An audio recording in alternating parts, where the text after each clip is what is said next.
మన ముఖ్యమంత్రి చంద్రబాబు నాయుడు గారు, అదేవిధంగా ఉప ముఖ్యమంత్రి పవన్ కళ్యాణ్ గారి ఆధ్వర్యంలో ఆటో డ్రైవర్ సేవలు అనే సంక్షేమ పథకం కింద ప్రతి ఒక్క ఆటో డ్రైవర్కి 15,000 రూపాయలు వారి అకౌంట్లో జమ చేయడం జరుగుతుంది. పవన్ కళ్యాణ్ గారు ఎప్పుడు ప్రతి మీటింగ్లో ఒక మాట అంటారు, గుర్తుపెట్టుకోండి. అనుభవం ఉన్న నాయకుడు ఆధ్వర్యంలో పనిచేయడానికి జనసేన పార్టీ ఎప్పుడు సిద్ధంగా ఉంటుందని పదే పదే పదే చంద్రబాబు గారు చెప్తూ ఉంటారు. ఎందుకు చెప్తారంటే, గత వైసీపీ ప్రభుత్వంలో నవరత్నాల పేరుతో వేల కోట్లు దోచుకున్నారు. నవరత్నాలకి రంధ్రాలు పడి కారిపోయాయి.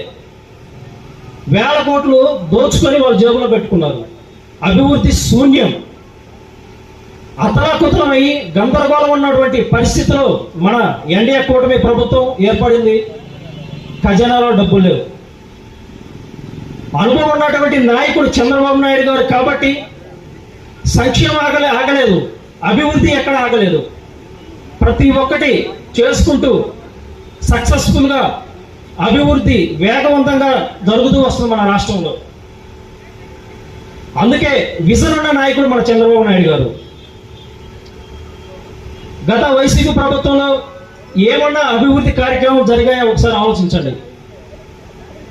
పేరుకు మాత్రం గొప్పలు చెప్పుకుంటూ పోయారా కానీ అభివృద్ధి ఎక్కడా జరగల. ఒకసారి చరిత్ర వెనకెళ్తే బ్రిటిష్ వారు మన భారతదేశాన్ని ఏ విధంగా ఇబ్బంది పెట్టారో ఒకసారి చరిత్ర చదువుకోండి. అందరూ ఏకమై, మన భారతీయులంతా ఏకమై బ్రిటిష్ వారిని తరిం కొట్టాం.